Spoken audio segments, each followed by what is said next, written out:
Está fuerte este calor de julio, Machín. macizo. Pues estamos aquí cerca de Forum, cerca de la isla de Urabá.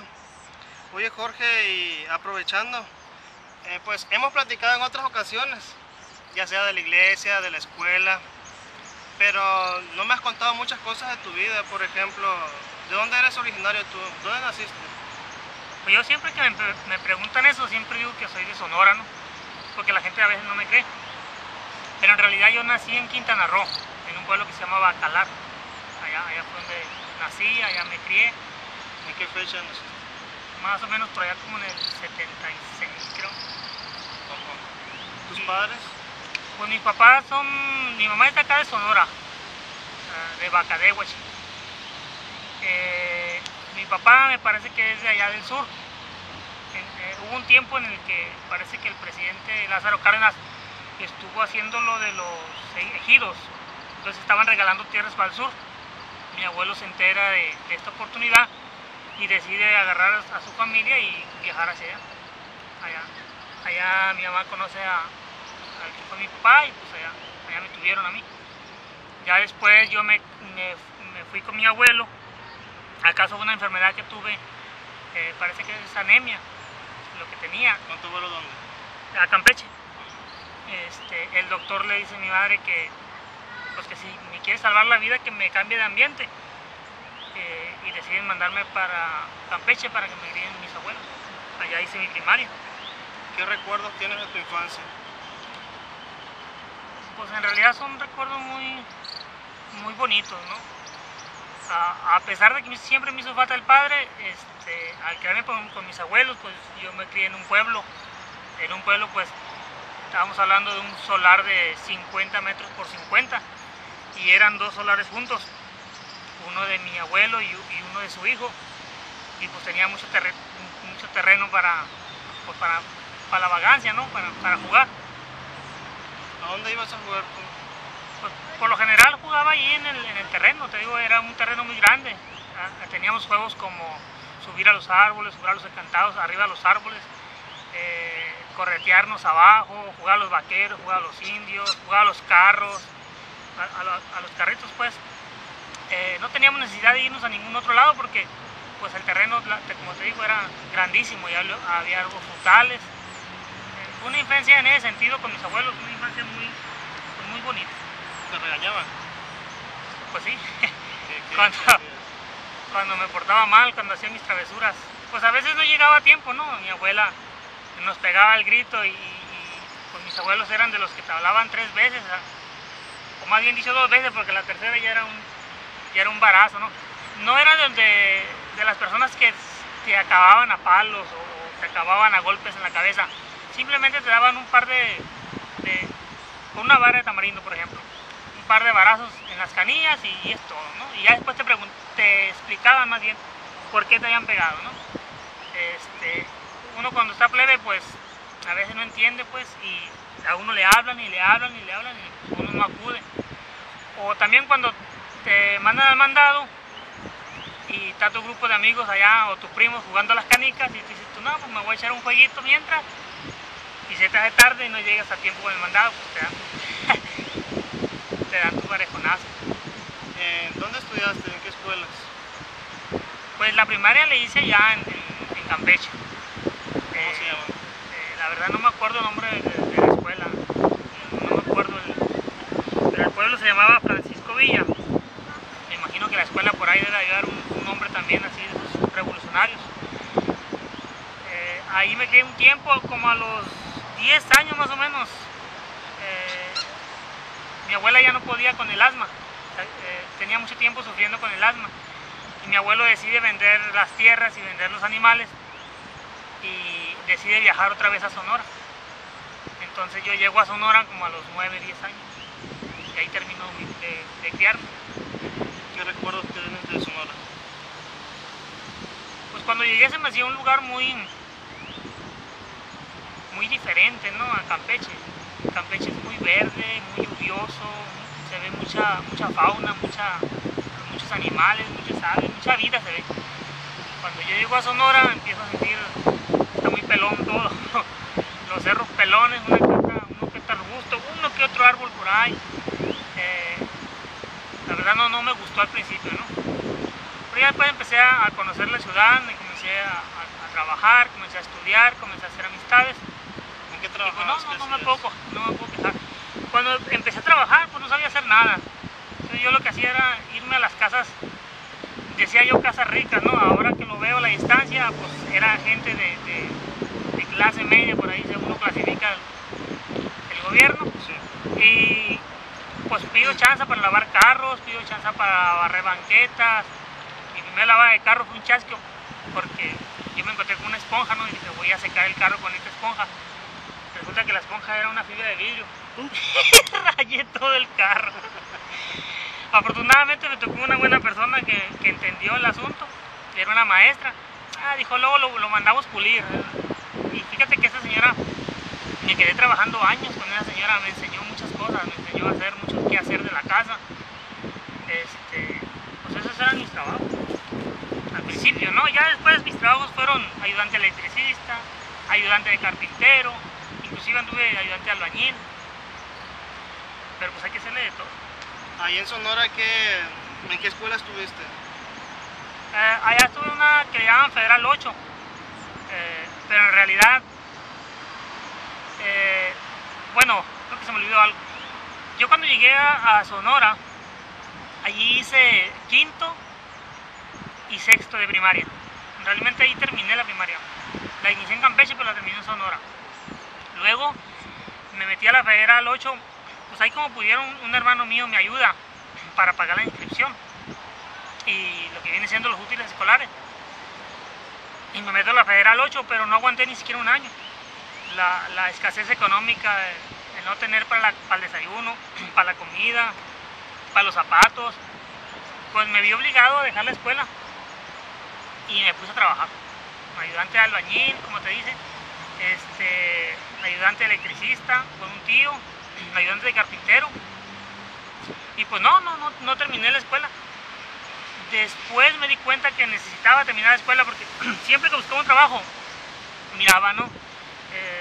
Escolaridad secundaria, en aquel tiempo, ¿no? Que era la básica. Ahorita ya sabemos que es hasta la prepa. Entonces decidí hacer la secundaria, pero decido hacer la secundaria abierta a través del INEA, el Instituto Nacional para la Educación de los Adultos. Y pues ahí iba a la escuela 3 veces por semana, 4, hasta que ya se regularizó y empecé a asistir todos los días, 2 horas, durante 2 años. Y ahí hice mi secundaria. ¿Y bachillerato? Y el bachillerato también fue una experiencia también parecida a la secundaria. Sí. Me inscribí en el CONAFE, perdón, me inscribí en el, ¿cómo se llama? CONALEP. Me inscribí en el CONALEP, no lo pude terminar por lo mismo. No tenía para el camión, a veces no teníamos para la comida y pues tuve que dejar la escuela y me puse a trabajar. De hecho estaba trabajando y estaba estudiando, pero yo no soy de la persona que le gusta sacarse 6 y comencé a bajar las calificaciones. De 9 que tenía, de 8, de 10, comencé a bajar a 6, a 7 y a 6. Ya no me empezó a gustar y pues tomé una decisión, ¿no? Abandoné la escuela. Volví a entrar, la volví a dejar. Lo volví a hacer por tercera vez y lo volví a dejar. Entonces no me pude hacer la escuela allá en la preparatoria, pues allá en Sonora. ¿No tuviste problema con tu nombre? Porque ya ves que tiene una abreviatura. ¿Tu nombre completo cómo es? Bueno, con mi nombre sí he tenido problemas. Al principio no me daba cuenta la importancia. Mi nombre es Jorge Francisco Calderón Valencia, bueno, así decía yo. Pero pues me di cuenta que no era así. Mi nombre lo escribieron en el acta de nacimiento Jorge con doble J. Francisco en realidad no es Francisco porque está abreviado, es FCO. Entonces hay gente que me bromea, ¿no? Y me dice el JJ o me dicen el Feco o Jorge Feco me dicen. Entonces, después con el tiempo me di cuenta que tenía que tener cuidado para mis papeles. Siempre que sacaba algún certificado, siempre pedía que se fijaran mucho en eso, porque me han dado reconocimientos o me han dado diplomas y ellos lo escriben bien, pero yo les tengo que hacer la observación y decirles que lo copien del acta de nacimiento para no tener problema legal en ese sentido. Muy bien. ¿Y anécdotas en la bachillerato? ¿Algo significativo que te haya pasado? Pues recuerdo que como yo no hice el bachillerato, no lo terminé allá en Sonora, recuerdo que cuando me vine a Sinaloa por una cuestión de promesa que hice yo, para esto pues hay que decir que allá en Sonora yo me integré a un grupo de jóvenes. Estos jóvenes son de la Iglesia Católica. El grupo se llama Liga Misional Juvenil. Es una obra episcopal muy importante. Y se dedican, el principal carisma de ellos es la evangelización, que ellos le llaman misiones, Liga Misional Juvenil, pues misiones. Entonces ahí entro, me comienzo a formar, porque pues ahí te dan cursos, pero también te dan unos cursos especiales, que es cada año durante las vacaciones de verano. Y pues ahí es opcional, ¿no? El que quiera ir. Yo me empecé a formar porque me gustaba ayudar a la gente. Parece paradójica la cosa, ¿no? Porque yo ocupaba mucha ayuda, pero también me gustaba apoyar a la gente. Y me empiezo a formar para salir a las misiones. Empiezo a hacer misiones a las costas, lugares donde pues la gente viene de Oaxaca, viene de Guerrero, viene de Veracruz, viene de muchos lugares a trabajar. Y pues el dueño de los campos quería que se le evangelizara también un poco. Entonces yo decido a participar ahí. Me empezaron a gustar las misiones, empiezo a hacerlas. Luego yo, por cuestiones económicas, dejo las misiones, dejo el grupo y me voy a los Estados Unidos. Antes que pase eso, ¿qué hacían en las misiones? Bueno, hacíamos cosas básicas, ¿no? Nos preparaban durante algún tiempo, 2 o 3 años, para ir a preparar a la gente para recibir sacramentos. Obviamente nosotros no éramos los que les dábamos los sacramentos, simplemente las pláticas, ¿no? ¿Qué les enseñaban las pláticas? Pues, por ejemplo, pláticas de bautismo, pláticas de comunión. ¿Tú dabas esas pláticas? Mis compañeros y yo las dábamos, por lo general íbamos 4 a cada campo, ¿no? ¿Los dirigía algún sacerdote? Pues en las preparaciones sí, sacerdotes y muchachos que ya tenían... ¿Te acuerdas de alguien en especial, algún padre? Como no, el padre Pedro Romero, ese fue nuestro párroco, una persona muy recta, pues todos lo tenemos ahí como un sacerdote muy santo, ¿no? Pedro Romero. Pedro Romero. ¿De qué parroquia? Ya murió él, de Nuestra Señora de Guadalupe. Pero digo, ya murió hace como algunos 7 años, por ahí más o menos. Tenemos muy presentes sus enseñanzas, su forma de dar misas, su forma de formarnos y de aconsejarnos, ¿no? Nosotros éramos muchachos que queríamos ir a misiones a África, queríamos ir a misión a la Sierra Tarahumara, y él siempre nos decía, primero hagan misión aquí también se hacen misiones, aquí la gente lo necesita, allá habrá gente que forme para hacer misiones allá. Entonces siempre nos decía cosas de ese estilo. Sí.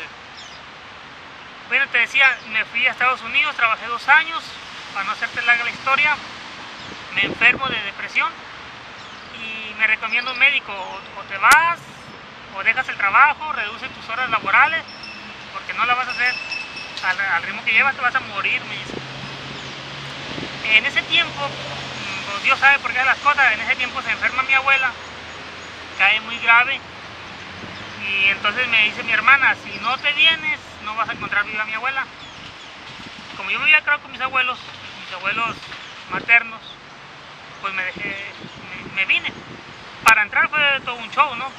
Pero porque me fui de bracero.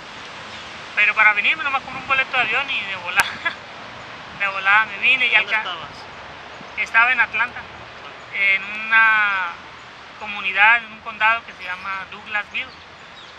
Y yo me acuerdo que yo le hice una promesa a Dios, ¿no? Que si me dejaba ver a mi abuela durante un tiempo viva, yo me iba un año entero de misiones. Pues yo ya sabía que eran las misiones. Entonces yo regreso, la alcanzo a ver a mi abuela viva, se recupera y me dura 6 meses mi abuela todavía con vida. Por lo tanto la disfruto 6 meses más. Yo recuerdo que me dolió mucho la muerte de mi abuela, ¿no? ¿Y en qué año murió ella? En el 2001. 2001. Me duele mucho su muerte y yo le digo a Dios que, pues yo le prometí eso, ¿no? Entonces yo no puedo ir al velorio, más bien fui al velorio y como a la 1 de la mañana me tuvieron que llevar a la casa, que yo caí con mucha temperatura. Recuerdo que no podía hablar, me llegaban a dar el pésame y yo no podía hablar. Entonces llega Gerardo, un amigo mío y compañero del grupo de las misiones, de la Liga Misionera Juvenil, y me lleva a la casa. Y pues yo estoy enfermo y a los 3 días de enfermedad me empiezo a recuperar. Ya habían empezado los novenarios y yo pues no puedo asistir a los novenarios porque estoy enfermo.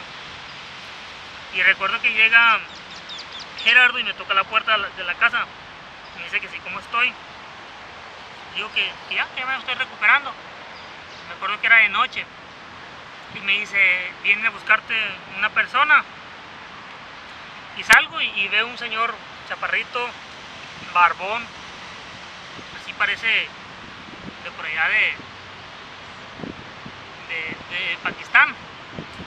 Por ahí parece iraní el señor. Y ya le pregunto, ¿no? Que sí, que se le ofrece. Y ya me dice, ¿tú eres Jorge? Sí, le digo, ¿en qué le puedo ayudar? Y a mí dice, mira, yo soy el padre Lázaro Núñez Rentería. Soy misionero apóstol de la palabra y me dijeron que a ti te gustan mucho las misiones. Gerardo no sabía mi promesa. El padre Lázaro tampoco. Era un asunto personal entre ni siquiera mi mamá sabía de la promesa, nadie sabía. Y me dice, te vengo a invitar a unas misiones a Sinaloa. Y yo le digo, ¿cómo que me viene a invitar a unas misiones? ¿Quién le dijo sobre las misiones? No, pues Gerardo. Gerardo me dijo que a ti te gustan mucho las misiones y pues que tú te podrías ir conmigo. Yo, pues la verdad no lo he pensado de esa manera. Le digo, yo me quiero ir con los de Guadalajara, los guadalupanos, pero ellos me piden la preparatoria. Entonces voy a hacer la preparatoria, le digo, y me voy a ir con los guadalupanos para irme al África. Yo terco, no irme lejos. Y me dice, no, me dice, mira, vete un tiempo con nosotros. Nosotros no te vamos a pedir la preparatoria. Te puedes ir un tiempo, te puedes ir un año como voluntario. Y pues ya pues te regresas. Entonces a mí se me hizo mucha coincidencia ver que llegamos a sacerdote a mi puerta y me tocaba la puerta sin que nadie supiera nada. A los 3 días. Y que me estuviera invitando un año. Entonces dije yo, no, esto no puede ser casualidad. Tiene que ser obra de Dios, ¿no? Quiere que le pague. Entonces yo le digo que me deje pensarla. Creo que era no estoy muy seguro, pero creo que era un martes. El día que fue. Y entonces le digo, déjame pensarla. Ya me dice, mira, si te decides, te espero el domingo en Mazatlán. Y yo no conocía Sinaloa. Luego está bien, así quedó el asunto y se fue. Entonces ya me puse yo a platicar con Gerardo. Oye, ¿qué te pasa? Le dije, y chance me diste de ir a los novenarios. Y ya me dice, ¿sabes qué?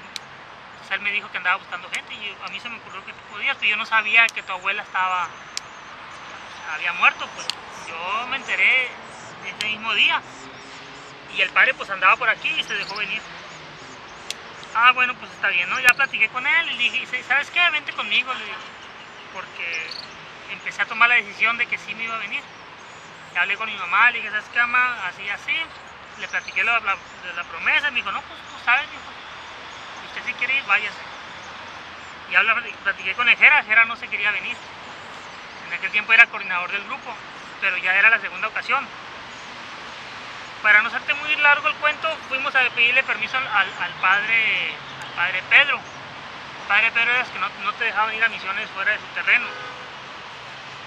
Y esa vez que llegamos, estaba él estudiando. Era una persona que dedicaba los tiempos exactos para cada cosa, no le gustaba que lo interrumpieran. Pero este día tenía la puerta así como entreabierta.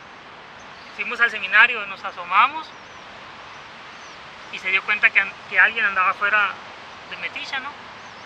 Y ya con su voz así muy característica de él, nos dice: ¿qué pasó? ¿Quién anda ahí? Y le dice: somos nosotros de Ángeles Custodios, por fuera, ¿no? ¿Qué se les ofrece? No, pues queríamos ver si nos daba 5 minutos para platicar con usted. ¿Qué no ven que estoy estudiando? Dice: tiene que haber un tiempo para todo, dice. Pero bueno, los voy a atender. Ángeles Custodios siempre le ha caído bien. Ya pasamos y ya le platicamos el asunto. Y dice: ¿y quiénes van a ir? Nosotros estábamos esperando que no nos diera permiso. ¿Y quiénes van a ir? Y ya le dice: no, pues, dice Gerardo, Jorge y yo. ¿Y cuánto tiempo van a ir? Y ya le explicamos. Y nos dice, para sorpresa de nosotros, porque nosotros pensábamos que nos iba a regañar y que nos iba a decir que no. Y nos dice: los espero el domingo en la comunidad para darles la bendición. Entonces ya te vas el domingo con el padre Lázaro el domingo sales para Mazatlán y llegas con el padre Lázaro. Pues el padre Lázaro no estaba. El padre Lázaro mandó un muchacho de Obregón para que nos atendiera. En Mazatlán. En Mazatlán. El padre Lázaro llegó como una semana después. Ajá.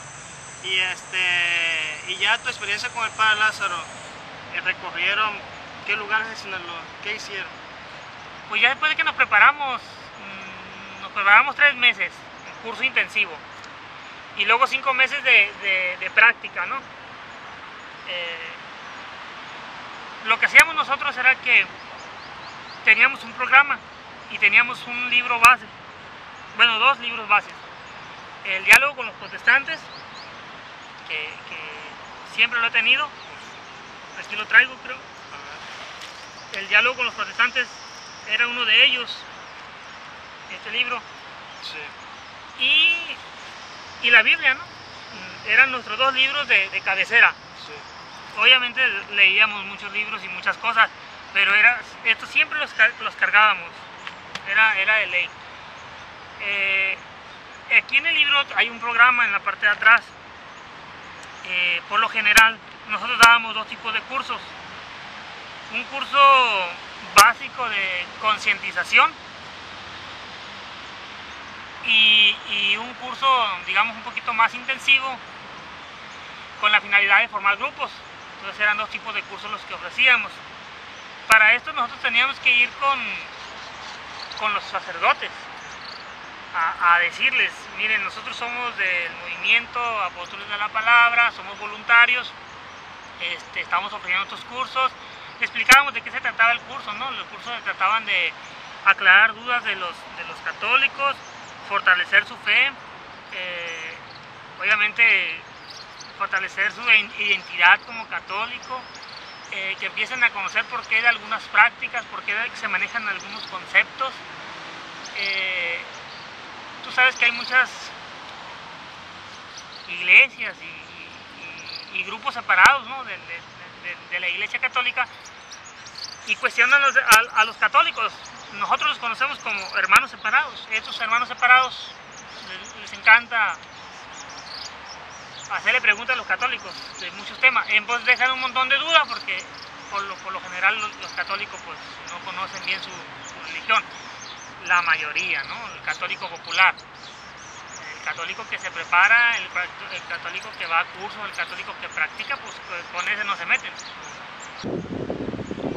Bien, Jorge, entonces hay sacerdotes que aceptan el curso o los cursos del padre Amatul y hay quienes no. Exactamente, lo que pasa es que se corre un riesgo, ¿no? La apologética no es para todos, pienso yo. ¿Qué es apologética? Pues apologética viene de defensa, ¿no? Un abogado, una persona que defiende una postura, aclara los conceptos de una postura, ¿no? ¿Tú aquí estarías defendiendo? La fe. Católica. Sí, las creencias católicas, pero te vuelvo a repetir, no las creencias populares, porque a veces ahí se distorsionan las cosas. Hay gente que puede decir, no, pues que el católico cree que la Virgen hace milagros, y esto no es algo que enseña la iglesia, pues. ¿Cuál no es la así. diferencia entre el catolicismo popular y el catolicismo? Pues el catolicismo popular no está preparado, no está estudiado, no está educado bien en ese sentido. Entonces ellos creen lo que quieren creer, porque a lo mejor les llega la información distorsionada, o no la interpretaron bien, o no la comprendieron bien, o simplemente no quieren comprometerse a estudiar en relación a eso, ¿no? Porque pues, tú sabes que ir estudiando te va llevando a adquirir ciertos compromisos. Entonces para ellos es muy fácil. A veces tú le dices a un señor o a una señora, no señora, la Virgen no hace milagros. Se enojan, se molestan. En vez de preguntarte, bueno, a ver, ¿por qué dices eso? Porque la iglesia te enseña así, así, así, y en la Biblia está escrito que el que hace los milagros es Dios. Pues, la Virgen lo que puede hacer es interceder. Y yo les pongo el ejemplo de las bodas de Caná, ¿no? Yo les digo, mira, si la Virgen hiciera milagro, no hubiese necesitado molestar a Jesús el día de la boda de Caná. Ella hubiera convertido el agua en vino, pero fue con su hijo. Y ya se quedan como que, a ver, espérame tantito. Pero a mí me ha hecho mucho milagro cuando le pido. Bueno, esa es otra cosa, tú le puedes pedir, pero ella acude a su hijo nuevamente. O sea, el mismo ejemplo en la boda de Caná. Y las imágenes. Bueno, las imágenes es otro rollo también, pues muchos católicos populares dicen, no, pues que nosotros tenemos imágenes porque son los santos, porque nos hacen milagros. Y ahí se agarra el protestante y el sectario. Y uno dice, no, las imágenes son representación, ¿sí? Y no tienen ningún poder. Se te quebra una imagen, tú vas y compras otra, no pasa nada.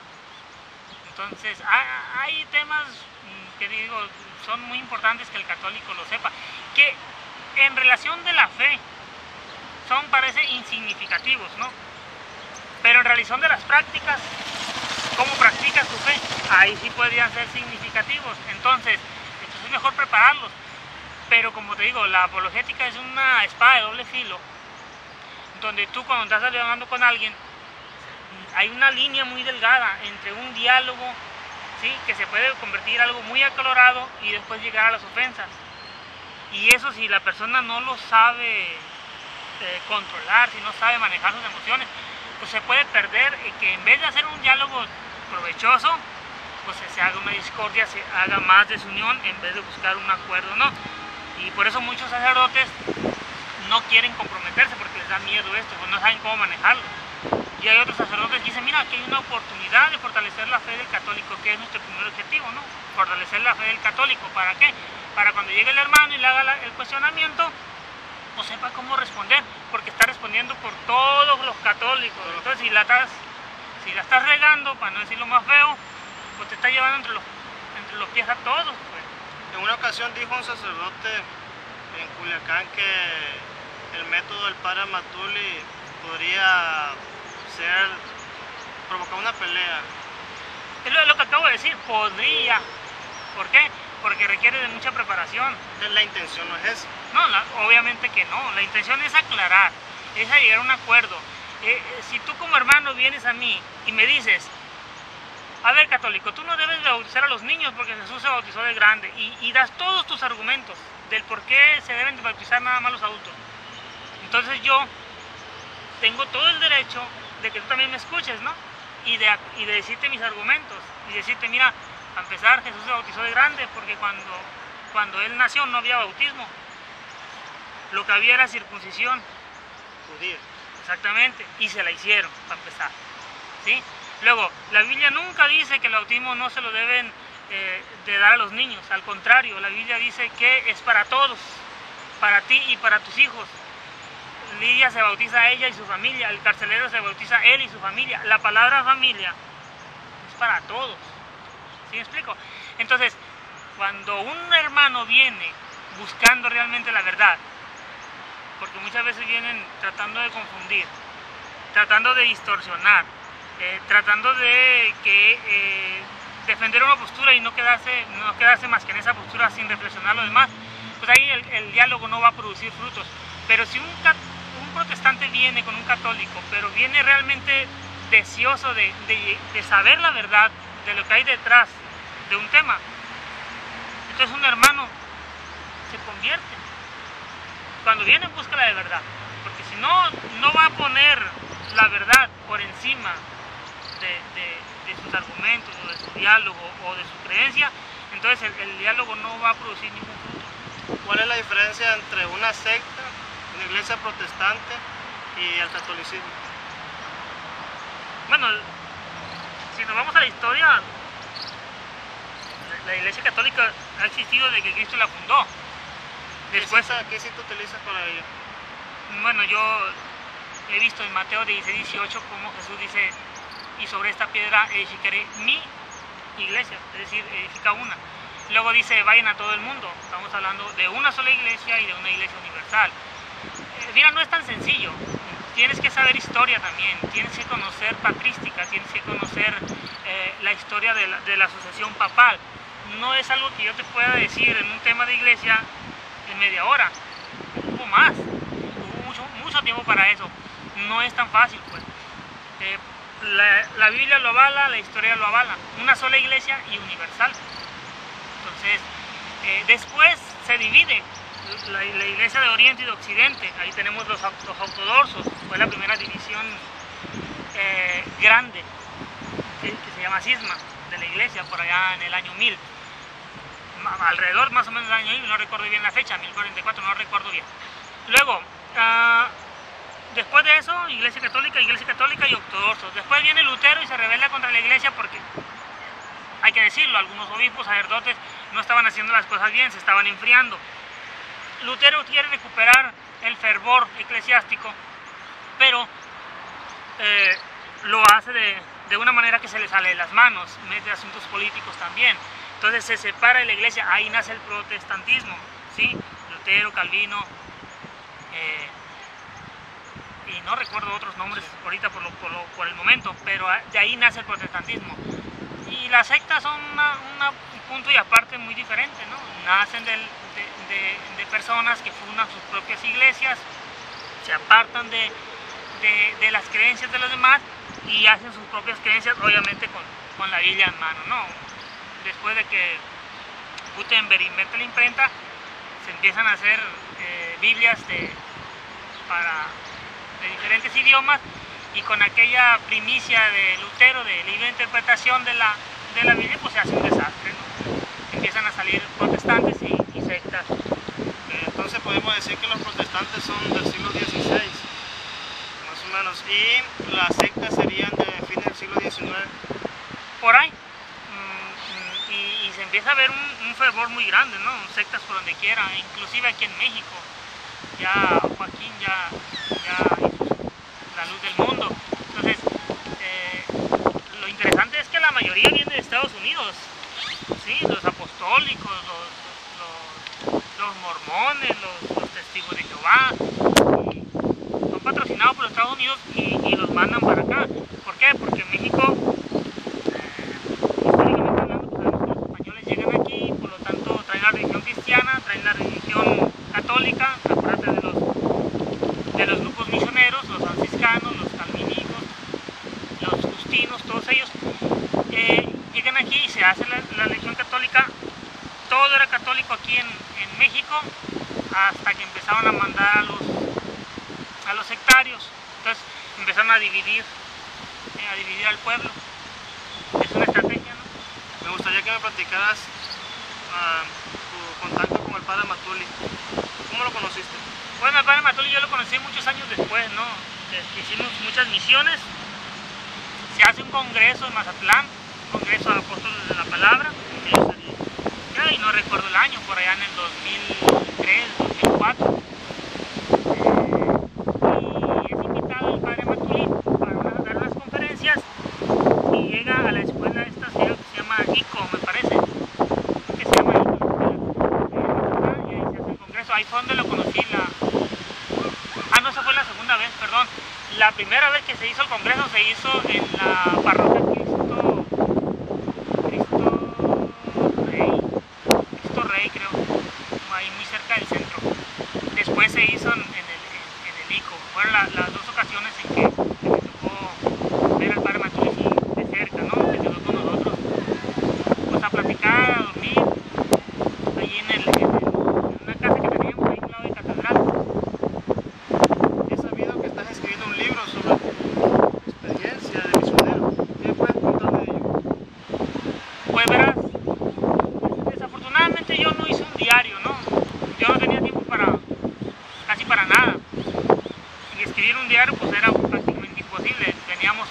días bien ocupados, de lunes a domingo, o me habían dicho de domingo a lunes, para empezar bien la semana.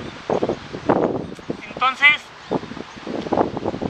conforme voy dando los cursos como iba, porque ahorita no me estoy dedicando a eso, conforme iba dando los cursos, me daba cuenta que había muchas cosas que yo había aprendido y que no había puesto yo atención.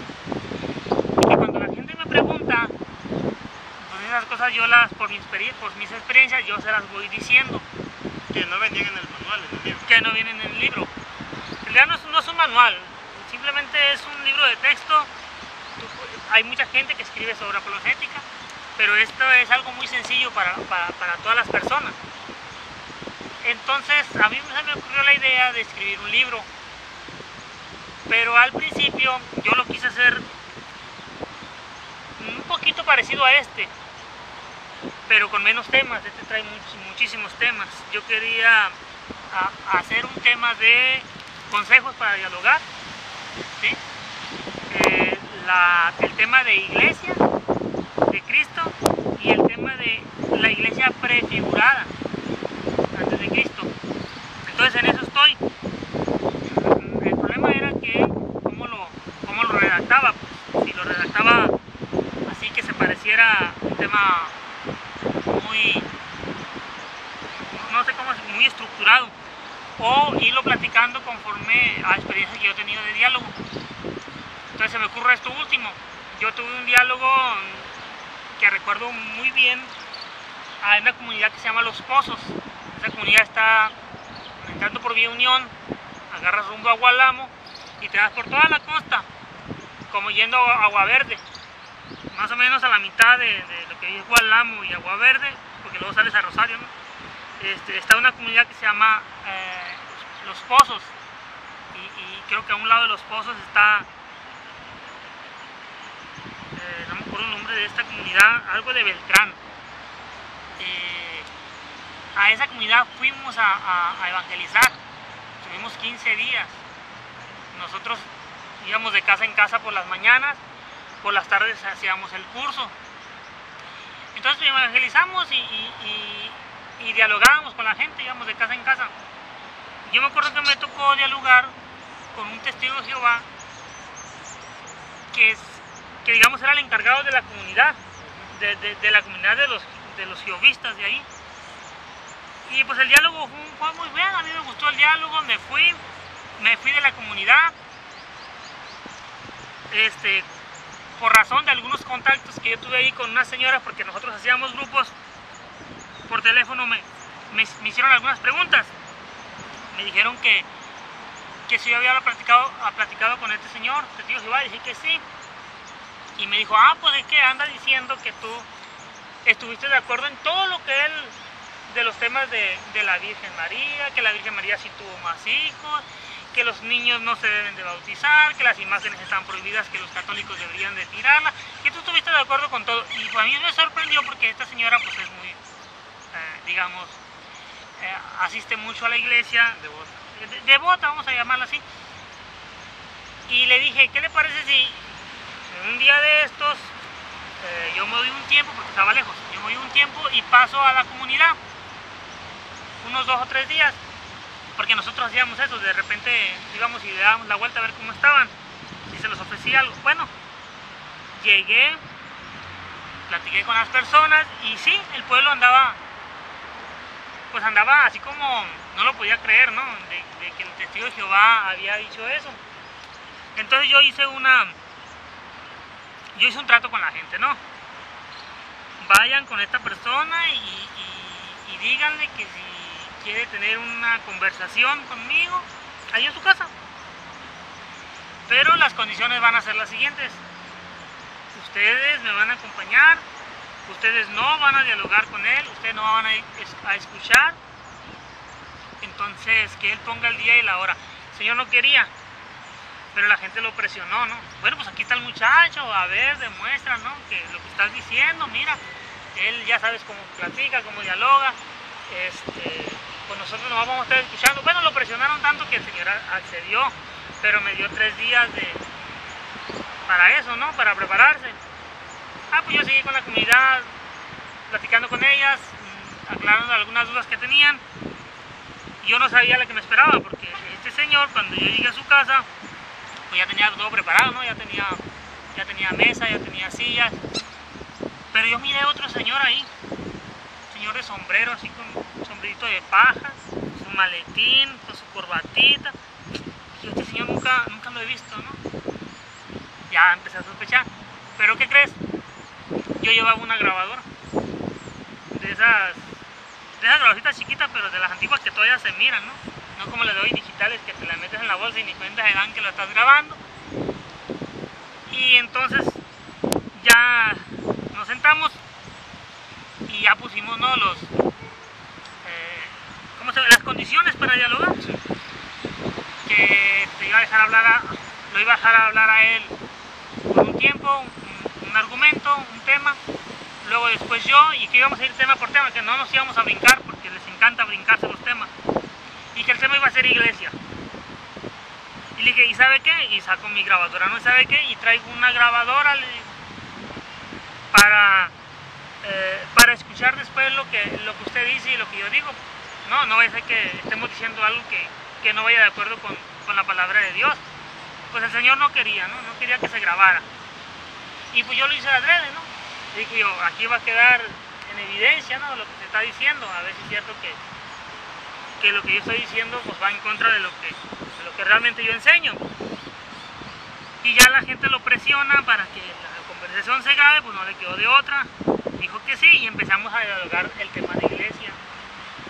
Entonces, el primer punto era, ¿Cristo fundó una iglesia o no fundó una iglesia? ¿Estamos libres de pertenecer a cualquier iglesia? Pues entonces da lo mismo, ¿no? Si fundó una iglesia, pues hay que buscarla, ¿no? Porque no es lo mismo estar en cualquiera que estar en la iglesia que fundó, independientemente de cuál sea. Bueno, empezamos a hacer el diálogo. Al principio él no aceptaba que Cristo había fundado una iglesia, y menos decía en la iglesia católica. Yo decía, espérate, yo no estoy hablando de la iglesia católica todavía, yo estoy diciendo que si tú sabes que si Cristo fundó una iglesia o no fundó una iglesia. Y me dijo que no. Bueno, ya después que leyó la cita de Mateo 18, él dijo, me acuerdo que dijo lo siguiente, dijo, lo que pasa es que Cristo está fundando la iglesia en sí mismo, Cristo es la piedra angular. Y yo le dije, espérame tantito, luego hablamos de si Cristo es la piedra angular o si Pedro es la piedra en la que Cristo funda su iglesia, o qué es lo que está diciendo Cristo, ¿no? Aquí el punto es, por el momento, si Cristo fundó o no fundó una iglesia. Es decir, tratan de distraerte pues con otro tema que puede venir dentro de la cita y es válido, pero primero hay que aclarar un punto. Entonces, ya después de que él acepta que Cristo sí fundó una iglesia, porque ahí decía mi iglesia, él quiso preguntarme a qué se refería Cristo con la palabra iglesia. Entonces el concepto se desarrolla y él está de acuerdo, porque de hecho en su Biblia viene, nomás que su Biblia viene sobre esta masa rocosa. Entonces ya nos damos cuenta de que en efecto Cristo fundó una iglesia, y ya después pasamos al siguiente tema, que es sobre quién funda la iglesia, sobre sí mismo o sobre Pedro. Aquí te puedes confundir un poco, porque Cristo está diciendo, tú eres Pedro y sobre esta piedra edificaré mi iglesia. Entonces aquí se puede confundir un poco. Primero hay que aclarar que la iglesia es de Cristo, por eso dice mi iglesia. Pero digamos que la está fundando en Pedro, es decir, lo está dejando encargado a Pedro. Y aquí los hermanos son muy hábiles, porque sacan una cita donde dice Cristo es la piedra angular, ¿sí? En Efesios 2:20. En efecto, Cristo es la piedra angular, pero ahí no dice y sobre esta piedra angular edificaré mi iglesia. Entonces me acuerdo que yo estudié un poquito sobre esta palabra en griego, y yo me di cuenta que en griego piedra angular es una palabra muy, digamos, muy larga, mientras que piedra es una palabra muy, muy corta. Y no uso ese argumento porque para empezar no teníamos ahí una Biblia interlineal, ¿no? Que tuviera griego. Pero sí utilizo la gramática. Y le digo, entonces, ¿cómo lo interpretas tú? Y me dice el hermano, cuando Cristo dice, y sobre esta piedra edificaré mi iglesia, Cristo se refiere a sí mismo, Cristo hacía así. Y sobre esta piedra edificaré mi iglesia. Cristo dije, ¿dónde está eso? ¿En qué parte de la Biblia dice que Jesús se señala? No, es que es la piedra, Él es la piedra. ¿Y Pedro qué es? Lo tuve que retroceder a Juan 1:42, donde Jesús le dice, de ahora en adelante te llamarás Cefas, es decir, piedra. Entonces, ¿Pedro qué es? Piedra, y Cristo es piedra. ¿A qué piedra se refiere? Ahí es donde está el asunto del meollo. Entonces él dice, se refiere a sí mismo. ¿Dónde dice que se refiere a sí mismo? ¿Dónde dice piedra angular? ¿O dónde dice que se señaló? Entonces, en ningún momento dice piedra angular. Y en ningún momento dice Mateo que Jesús se señala. Entonces, ¿cómo identificas a quién se refiere? Pues con la gramática, ¿no? Entonces, ¿qué hice yo? Le dije, mira, si yo acepto de ti, la gente estaba escuchando, no me interrumpía. Si yo acepto de ti que Cristo se refiere a sí mismo, entonces Cristo está usando un pleonasmo. Es decir, estoy aceptando que Cristo no sabe hablar, o que Mateo no sabe escribir, o que tienen 500 o 600 años traduciendo mal los eruditos. ¿Por qué?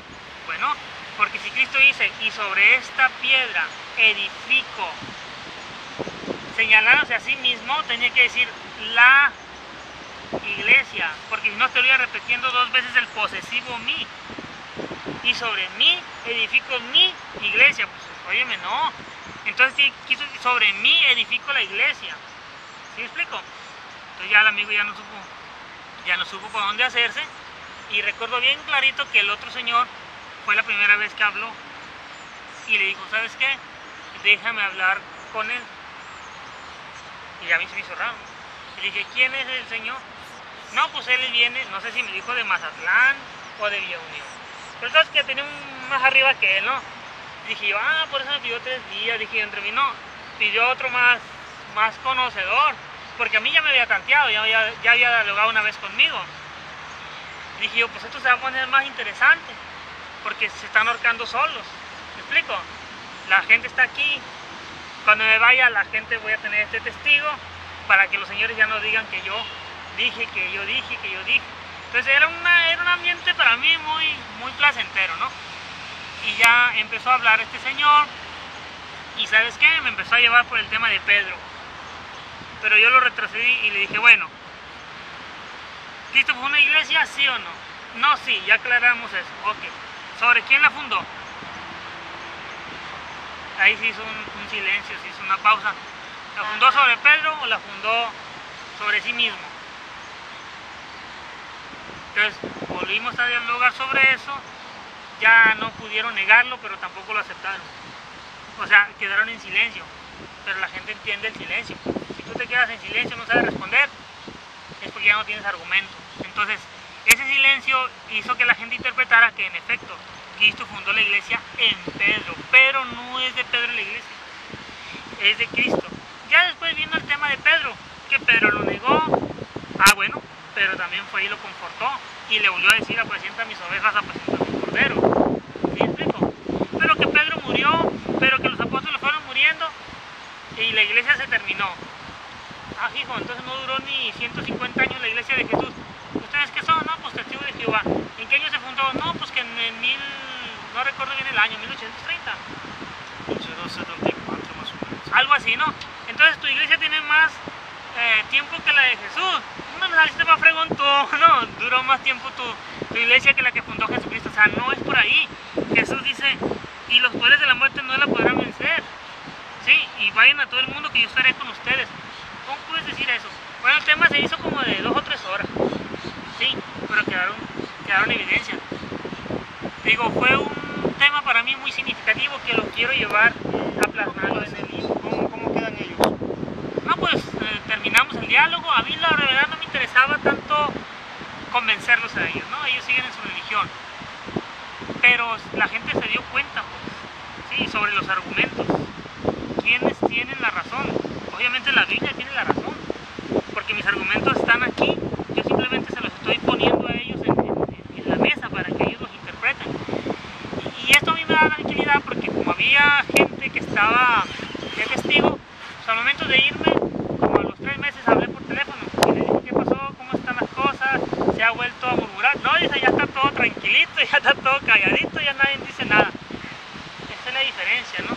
En tener testigos y no tener testigos. Ya después, pues nosotros seguimos trabajando, ¿no? Ahí en la misión. En las misiones. Y nos toca ir a todas partes, nos toca ir a pueblos donde la gente no sabe a veces leer o escribir, nos toca ir a comunidades muy preparadas, donde tú le vas a dar prácticamente temas a maestros, a ingenieros, a licenciados. Una gente una vez a mí, porque te quedas a dormir en las casas, ¿no?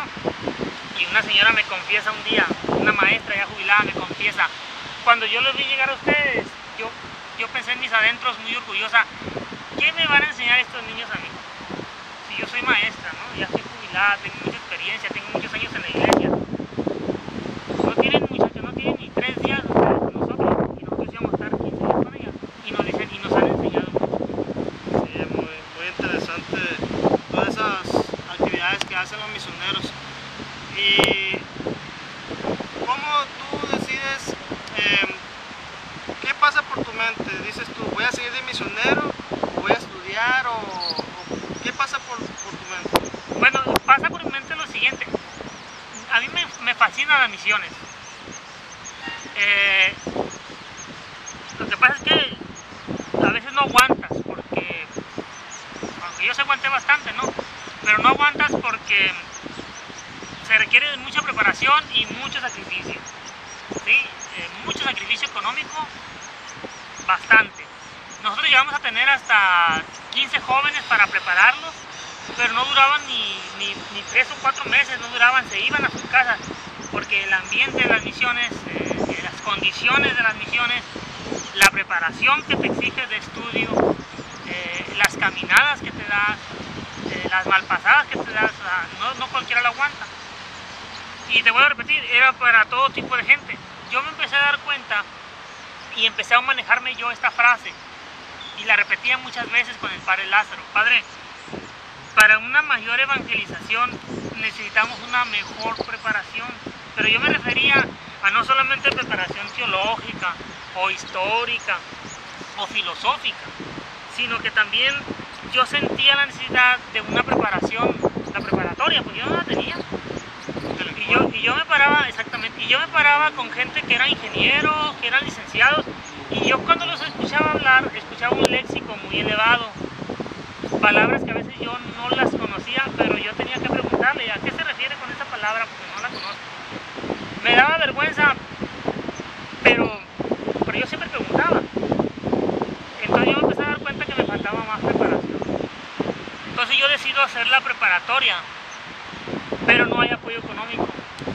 Entonces yo tuve que decidir entre seguir en las misiones o hacer la preparatoria. Pero yo tenía la idea de hacer la preparatoria y seguir en las misiones, hacer las dos cosas. Pero no había dinero para pagar la preparatoria. Y pues no había patrocinadores para eso. Entonces el padre me dijo, lo único que quiero hacer por ti es pagarte la inscripción la primera vez. El COBAES, porque me inscribí en el COBAES en Mazatlán, tiene la siguiente opción: si tú sacas 9.2 de promedio para arriba, ya no pagas. Entonces lo único que tú vas a gastar es en camiones. Entonces yo empecé a ir a la preparatoria, y yo había muchos años que no estudiaba. Pues los primeros 6 meses fueron muy difíciles para mí, y entonces no me daba la misión y la preparatoria, no me daba. Entonces tuve que dejar las misiones y nada más los apoyaba cuando ellos me mandaban llamar, me ocupaban algún tema en especial o una comunidad en especial. Pero empecé a dejar la preparatoria, y conforme fui estudiando fui dejando un poquito más alejada la misión, porque me fui quedando más en los estudios. Termino la preparatoria, y un año antes incluso de terminarla yo ya estaba pensando en la universidad. Entonces yo me visualizaba de la siguiente manera. Si yo estudiaba una ingeniería, me visualizaba dando clases. Una arquitectura, dando clases. Lo que yo estudiara. Entonces decidí tratar de estudiar en la normal. Pero yo cuando fui a la normal, me dijeron que ya no podía entrar, que por la edad. Entonces voy a la Universidad Autónoma de Sinaloa, allí en Mazatlán, y me dicen que hay una licenciatura que se llama Ciencias de la Educación, semi-escolarizada, pero está bien cara. Entonces yo ya no puedo pagarla. Y entonces yo le platico con el padre Lázaro, yo quiero estudiar esa carrera, pero está en Culiacán. Y le digo, ¿usted no conoce a nadie en Culiacán? Pues casi no conozco a nadie. Me dice, conozco un muchacho y una maestra. Y ya me dicen, es Norma y es Catarino. Voy a platicar con ellos a ver qué onda. Yo no conocía a nadie para acá, para qué más que la verdad. Mi trabajo era de la diócesis de Mazatlán, todo para el sur, para acá para el norte nada. Y entonces los contactan y ya quién sabe cómo estuvo que se animaron, porque no tenían ni a dónde llegar yo, pues. Y entonces yo le digo a Catarino que si me hace favor de inscribirme. Dije, si me inscribo y me dicen que me aceptan, pues me voy a como Dios me dé a entender, porque no tenía a quién acudir, pues no tenía a dónde llegar, dónde comer, dónde vivir, no tenía nada, no tenía ni dinero. Mi idea era, bueno, yo con un sacerdote le digo que me eche la mano, y si él quiere yo le apoyo con las misiones, ¿no? Lo que él me pida, pero que me apoye económicamente también en Culiacán, para hacer la universidad. Bueno, me inscriben, porque yo no me vine a inscribir, me inscribió Catarino. Me inscriben y vengo, hago el examen, quién sabe cómo estuvo la cosa. Yo siento que lo reprobé, pero me hacen una entrevista y luego me llega porque yo estaba en Mazatlán, cuando me regresé, nomás me hicieron el examen, la entrevista y me regresé, me dicen que fui aceptado. Ahora el problema ya no era que si entraba o no entraba, el problema era dónde llegar a comer, dónde llegar a vivir, dónde llegar a dormir. Viviste toda una odisea, pues. ¿Y cómo te parecieron esos 5 años de la carrera?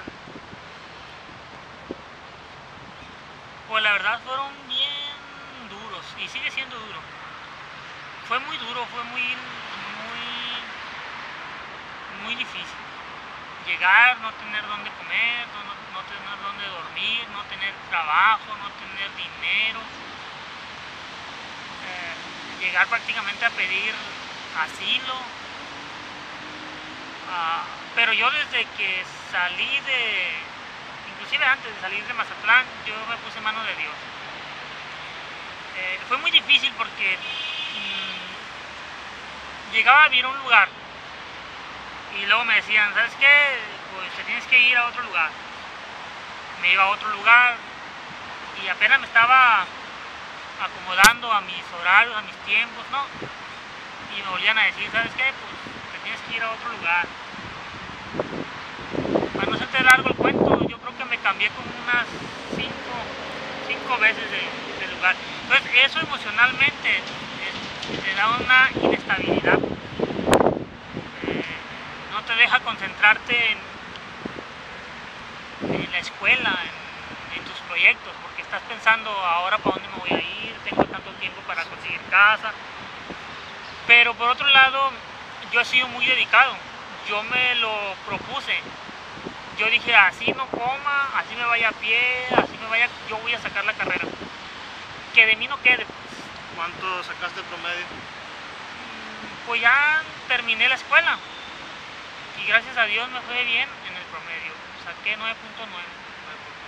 Por ahí llevaba 10, pero por ahí un maestro me puso un 9. Pero lo más importante es que terminé la escuela, pues. Y ahora estoy pensando en la maestría. Ya hice los trámites, ya hice el examen, ya hice la entrevista, ya hice todo para la maestría. Nomás estoy esperando que me digan ahora en agosto, como el 26. Me dicen si entro o no entro. Y aquí en Apologética, en Culiacán, ¿hiciste grupos? ¿Cómo fue tu desempeño en el aspecto religioso? Pues esa fue la parte donde yo pensaba, ¿no? Si un sacerdote me adoptara, me diera hospedaje, me diera comida, me apoyara económicamente, con 200 pesos a la semana, no digo que más,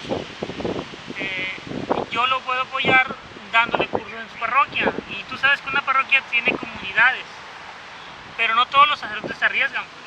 Los sacerdotes los timan mucho, los roban mucho, los asaltan mucho, les toman el pelo mucho. Entonces los sacerdotes ya están ariscos.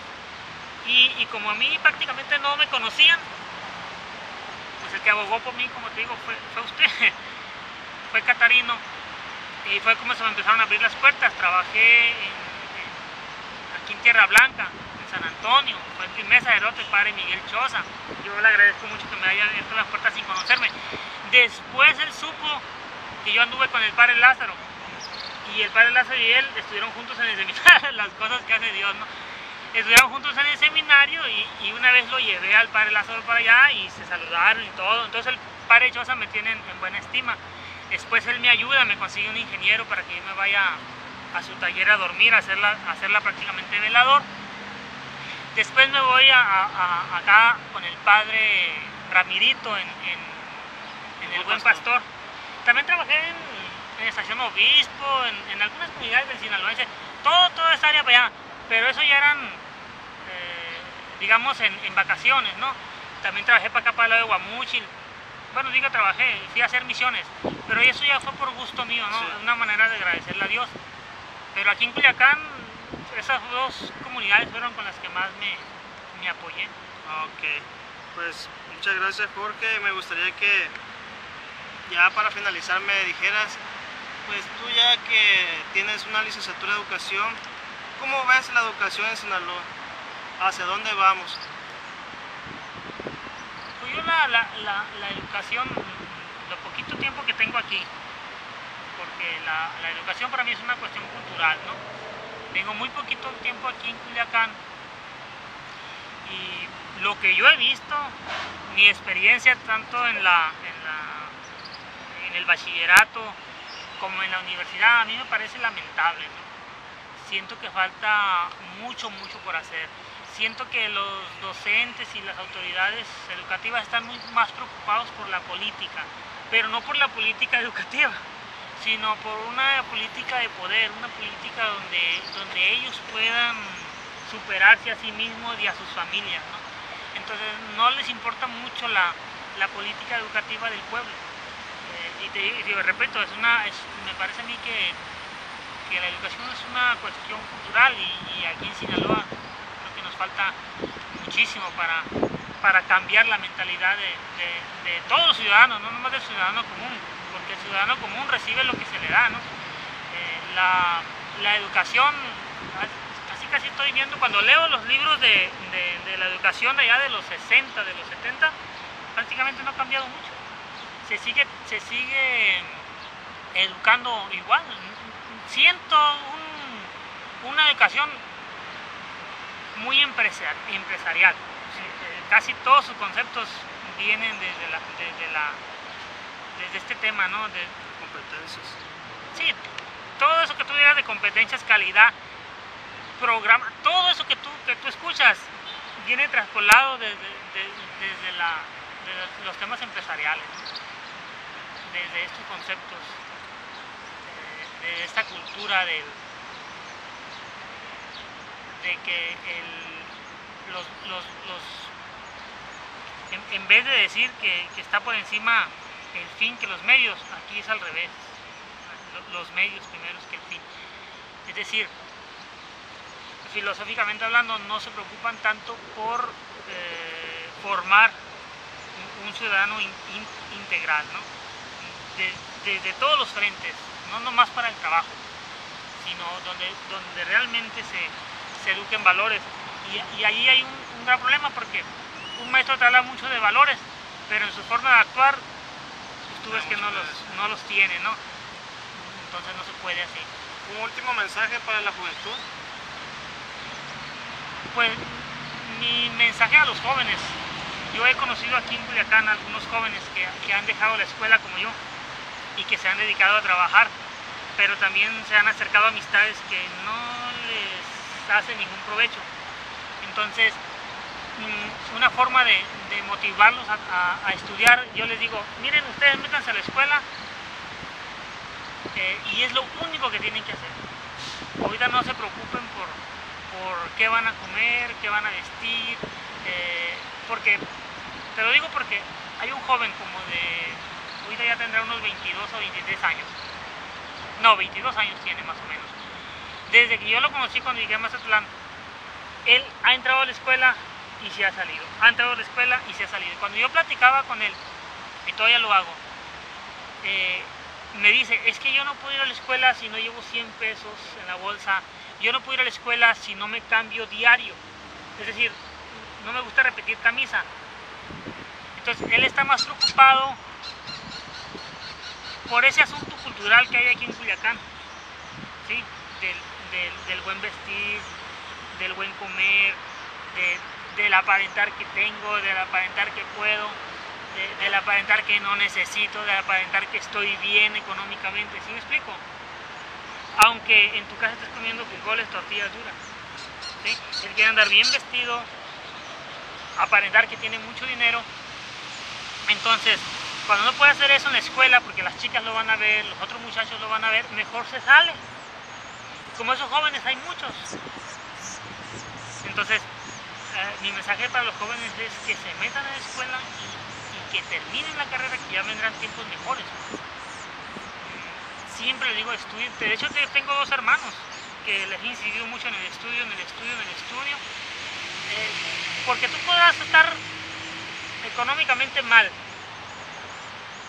pero considero yo que si tienes una mejor preparación, aunque esté deficiente como sabemos que está, pues de perdida tienes más herramientas, más capacidad intelectual y más habilidades, pues para desenvolverte en el ambiente que te está tocando vivir, ¿no? Y siempre les digo esto, de hecho a mi hermano le dije, porque él dijo, ya no voy a hacer la preparatoria, tengo un hermano que no ha terminado la preparatoria, ya no voy a hacer la preparatoria, me voy a poner a trabajar. Andaba con unos rollos de esos de las pirámides, ya de las ventas. Bueno, yo lo dejé ser, pero le pregunté, oye, le digo, cuando tú vayas a buscar trabajo, si es que vas a buscar trabajo, porque también te puedes emplear tú, ¿no? Hay que también cambiar ese concepto de que uno estudia para buscar trabajo. Tú también te puedes ser tu propio empleador. Pero yo le hice esta pregunta, oye, el día que tú vayas a buscar trabajo en una empresa, supongamos, va a haber 100 que van a llegar al mismo tiempo que tú. Ahora, de esos 100, digamos que 30 tengan licenciatura. ¿A quién creen que le van a dar ese trabajo? ¿A ti o al que tiene su licenciatura? En definitiva, si tú estudias vas a tener un abanico de oportunidad. No te estoy diciendo que vas a estudiar y vas a ser exitoso, pero sí vas a tener un abanico más amplio, ¿no? Para las oportunidades cuando vengan. Más vas a comprender la realidad en la que vives y te vas a saber manejar mejor en esa realidad. De otra manera no comprendes por qué estamos como estamos y cómo salir del atolladero. ¿Por qué? Porque te faltan, no sé, te faltan habilidades, te faltan herramientas cognitivas. Tienes la capacidad, pero tus herramientas cognitivas no se han desarrollado.